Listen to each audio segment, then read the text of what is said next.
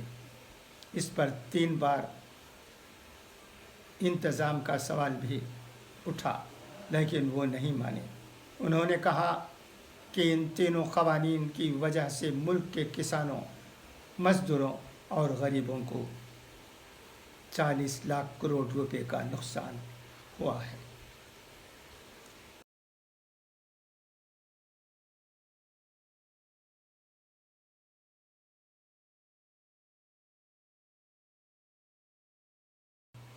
بنگال میں 200 سے زائد سیٹیں جیتے گی بی جے پی۔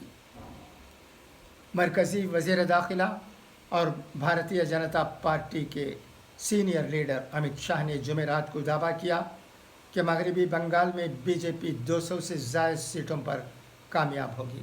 مسٹر شاہ نے آج یہاں ایک ریلی سے خطاب کرتے ہوئے کہا کہ بی جے پی کو جیتنے سے کوئی روک نہیں سکتا۔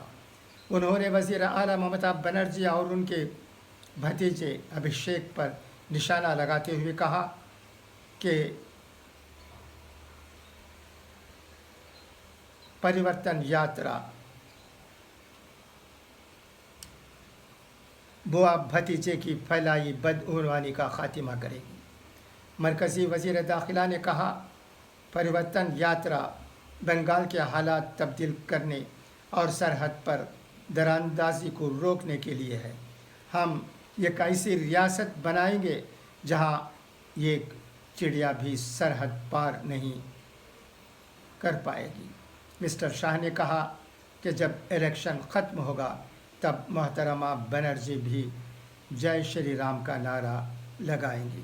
انہوں نے کہا، جے شری رام کا نعرہ محترمہ بنرجی کو توہین لگتا ہے۔ کیوں؟ اتنے سارے لوگ فخر سے نعرہ لگاتے ہیں، آپ اس نعرے سے توہین کیوں محسوس کرتی ہیں؟ اس لیے کہ آپ کو ووٹ کے لیے ایک طبقے سے اپیل کرنی ہے۔ مسٹر شاہ نے کہا، بنگال میں دیوی درگا کی پوجا ہوتی ہے، ہمیں اقتدار میں لے کر آئیں اور یہ دونوں رام نومی اور درگا پوجا کی سرزمین ہو جائے گی۔ انہوں نے دعویٰ کیا کہ ترنمول کانگریس کے غنڈوں نے 130 سے زیادہ بی جے پی کارکنوں کا قتل کر دیا ہے اور اس کے خلاف کوئی کارروائی نہیں کی گئی ہے۔ مرکزی وزیر داخلہ نے کہا، ترنمول کانگریس کے غنڈے بی جے پی کو بنگال میں اقتدار میں آنے سے نہیں روک سکتے۔ ایک بار ہماری حکومت اقتدار میں آ جانے کے بعد ہر ایک قاتل کو جیل بھیجا جائے گا۔ انہوں نے مزید کہا کہ محترمہ بنرجی کی قیادت والی حکومت نے ریاست کے لوگوں کو مرکز کی اسکیموں سے محروم کر رکھا ہے۔ مسٹر شاہ نے کہا ترنمول کانگریس نے بنگال کے لوگوں کے لیے کچھ نہیں کیا ہے۔ انہوں نے کہا محترمہ بنرجی مے کے بعد وزیر اعلیٰ نہیں رہیں گی۔ آپ نے دیکھا نا کہ وزیر داخلہ کی باتیں کس طرح کی ہو رہی ہیں۔ تو الیکشن کا وقت ہے، اس وقت کئی باتیں ہوں گی، حکمران پارٹی سے بھی غلط باتیں ہوں گی اور ریاست کی پارٹی سے بھی غلط باتیں ہوں گی اور اچھی باتیں بھی ہوں گی۔ ان میں سچائی کیا ہے اور غلط بات کیا ہے، یہ ہمیں چاہیے کہ ہم سمجھیں۔ الیکشن کے وقت میں کوئی یہ سوچ نہیں سکتا تھا، یہ سوچ نہیں سکتا ہے کہ ٹھیک ہی باتیں سیاسی پارٹیوں سے ہوں۔ وہ کسی نہ کسی طرح ووٹ حاصل کرنے کے لیے ایسی باتیں لوگوں کے سامنے رکھتے ہیں کہ اس سے لوگوں میں سمجھ بوجھ کی سخت بھی ختم ہو جاتی ہے۔ مگر ہمیں چاہیے کہ ہم سمجھ بوجھ سے کام لیں۔ ہم سیاسی باتوں کو سن کر یہ نہ سمجھیں کہ ان میں ہی سچائی ہے۔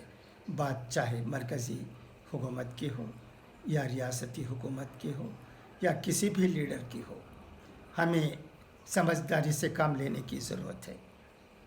یہ صرف بنگال کا معاملہ نہیں ہے، تمل ناڈو میں بھی انتخابات ہونے والے ہیں۔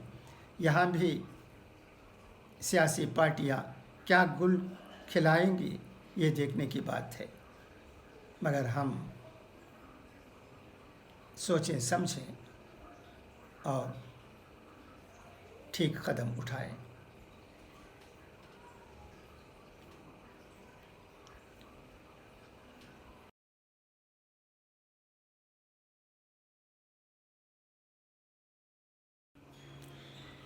اب اخبار زرین سنیے گا۔ سیاسی باتیں ہو گئیں، اخبار زرین کی ہمیں ضرورت ہے۔ مذہب میں سے انسانیت اور خدمت خلق کی باتوں کو نکال دی جائے تو صرف عبادت رہ جاتی ہے، اور محض عبادت کے لیے پروردگار کے پاس فرشتوں کی کوئی کمی نہیں ہے۔ پرہیزگار شخص کی ایک نشانی یہ بھی ہے کہ اس کے دل میں اللہ کا خوف اور آنکھ میں حیا ہوتی ہے۔ بس آج کے لیے اتنا ہی۔ اب آپ کے بھائی وی ایم خلیل الرحمن کو اجازت دیجیے، پھر انشاءاللہ کل ملاقات ہوگی۔ خدا حافظ، فی امان اللہ۔